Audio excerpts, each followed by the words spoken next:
2 jours après la visite du président français Emmanuel Macron au Tchad, on va revenir notamment sur sa rencontre avec son homologue tchadien Idriss Déby, qui n'est pas passé inaperçu au Tchad en tout cas, avec notre invité, le militant et coordinateur du mouvement citoyen Pacte Projet pour une alternance crédible au Tchad, Abdelkerim Yacoub Koundougoumi. Bonjour. Bonjour. On a vu cette sorte de relation fusionnelle entre Emmanuel Macron et le président tchadien Idriss Déby. Je voulais déjà vous faire réagir sur les propos du président Déby. Écoutez. La seule force aujourd'hui qui nous soutient sur le terrain et qui fait face aux terroristes, c'est la force française qui est là. La lutte contre le terrorisme, devenu finalement le fonds de commerce des chefs d'État, comme le dit certains opposants tchadiens. Pas seulement un fonds de commerce, c'est une bouée de sauvetage d'un régime illégitime, rejeté par sa population et dont ils savent la légitimité à l'international. Et ce qu'Idriss Déby a dit tout à l'heure, c'est grave. Ça doit faire réfléchir la France. Ça doit interroger la France sur sa politique et la réorientation de sa stratégie dans la lutte contre le terrorisme. La France doit se poser la question sur cet enjeu sous-régional qui est très important dans le cadre de leur politique migratoire et de sécurité du Sahel.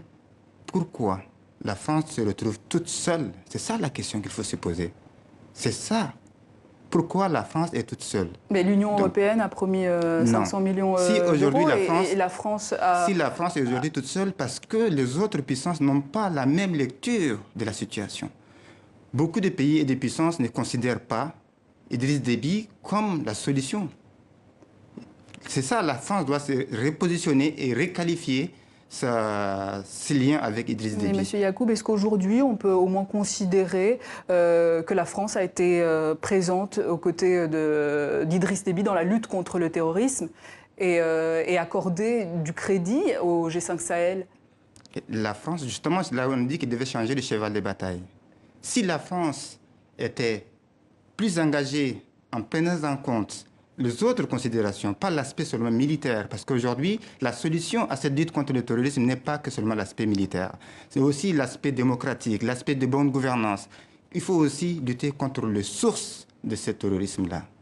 Si aujourd'hui la France mise uniquement sur l'aspect militaire, en considérant qu'Idriss Déby est la solution, c'est que la France se trompe sur toute la ligne. Mais elle ne mise pas seulement sur le militaire pour Emmanuel Macron et Idriss Déby également.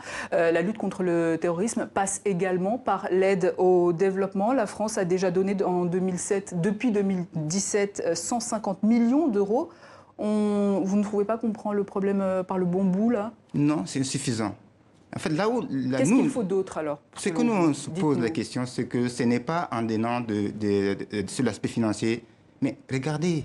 Pour l'éducation, pour la santé. Non, regardez, juste comparer entre le montant du budget de fonctionnement, par exemple, du G5 Sahel et de Barkhane. Si on prend le G5 Sahel, ça fait 423 millions de dollars. Et ça fait presque 200 milliards de francs CFA. Et combien on donne en matière de développement? Aujourd'hui, pour développer ces zones-là, combien qu'il faut en matière de milliards? Donc, pour nous, il faut d'abord revoir la copie. Il faut traiter et être exigeant en matière de bonne gouvernance. Et cet argent qu'on a donné pour développer ou pour aider au développement budgétaire, vous savez qu'aujourd'hui, c'est la France qui a payé le dernier salaire des fonctionnaires tchadiens? Comment se fait-il qu'aujourd'hui, des États en faillite doivent être utilisés pour lutter contre le terrorisme? Des gens responsables du sous-développement, des gens responsables de la situation chaotique actuelle, des individus qui s'accrochent au pouvoir pendant 28 ans et qui continuent à aller dans cette logique.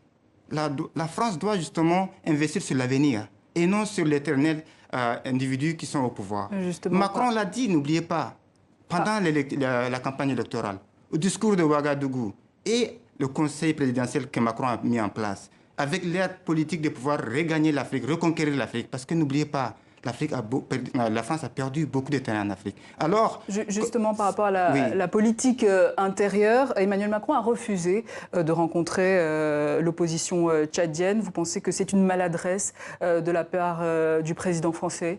C'est une erreur stratégique grave. C'est une erreur stratégique très grave.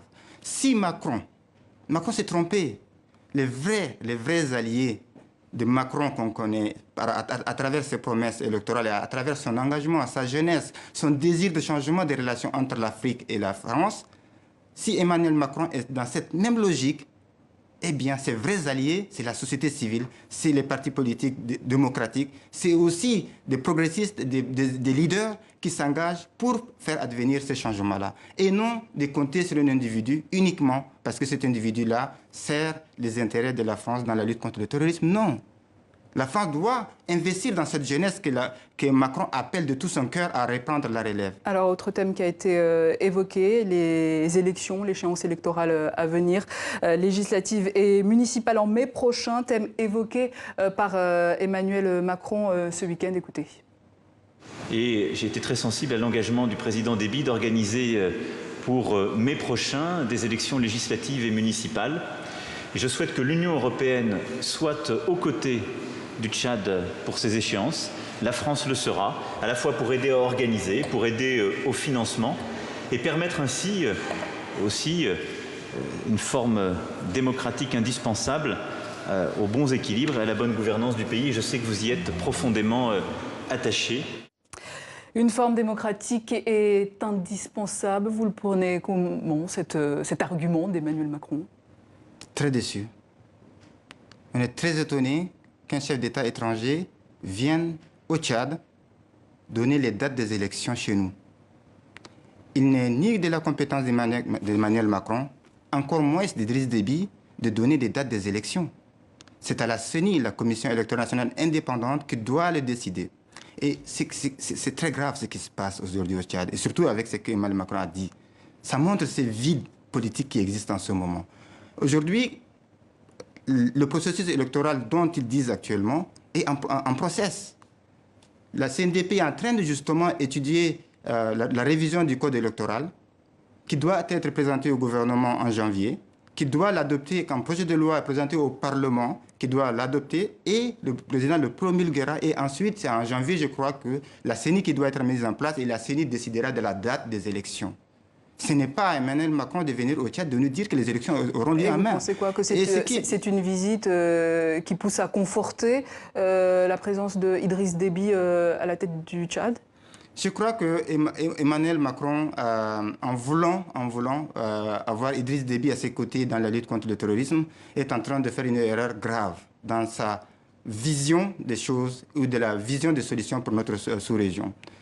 Emmanuel Macron, là, pour les élections, a parlé juste de l'aspect financier en disant que la France va financer. Non, il faut que les conditions préalables de démocratique soient assurées. Il faut un environnement économique, social et politique propice à l'émergence de la démocratie soit assuré. Si l'opposition démocratique, si la société civile avait demandé de rencontrer Emmanuel Macron, c'est justement pour parler de ces préalables démocratiques. Il faut que ces préalables soient garantis avant que ces élections puissent être annoncées. Justement, au mois de mars, les autorités avaient coupé les réseaux sociaux. Où c'en est aujourd'hui à l'heure actuelle?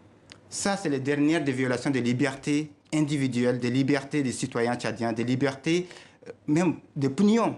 Aujourd'hui, depuis mars 2018, les réseaux sociaux au Tchad ont été coupés. Et le comble, c'est que pendant que Emmanuel Macron est en train de faire son discours, Emmanuel Macron a fait un direct sur les réseaux sociaux, alors que les Tchadiens ne sont pas sur les réseaux sociaux et que les réseaux sociaux sont coupés. C'est une aberration incroyable. Donc nous avons condamné à Internet sans frontières ces coupures, nous avons poursuivi l'État tchadien, nous avons porté plainte auprès de l'ONU et nous continuons les efforts pour que le droit des internautes tchadiens et des citoyens tchadiens d'être connectés au monde doit être rétabli et respecté. Et ça fait partie aussi des conditions de développement et de la diversification de l'économie dans notre pays. Donc, comment on peut en même temps dire contribuer au développement d'un pays et accepter et ne rien dire ce genre de pratiques dans un pays où on va pour justement la promotion du développement. Abdelkarim Yacoub Koundougoumi, merci. Je rappelle que vous êtes coordinateur du mouvement citoyen Pacte Projet pour une alternance crédible au Tchad.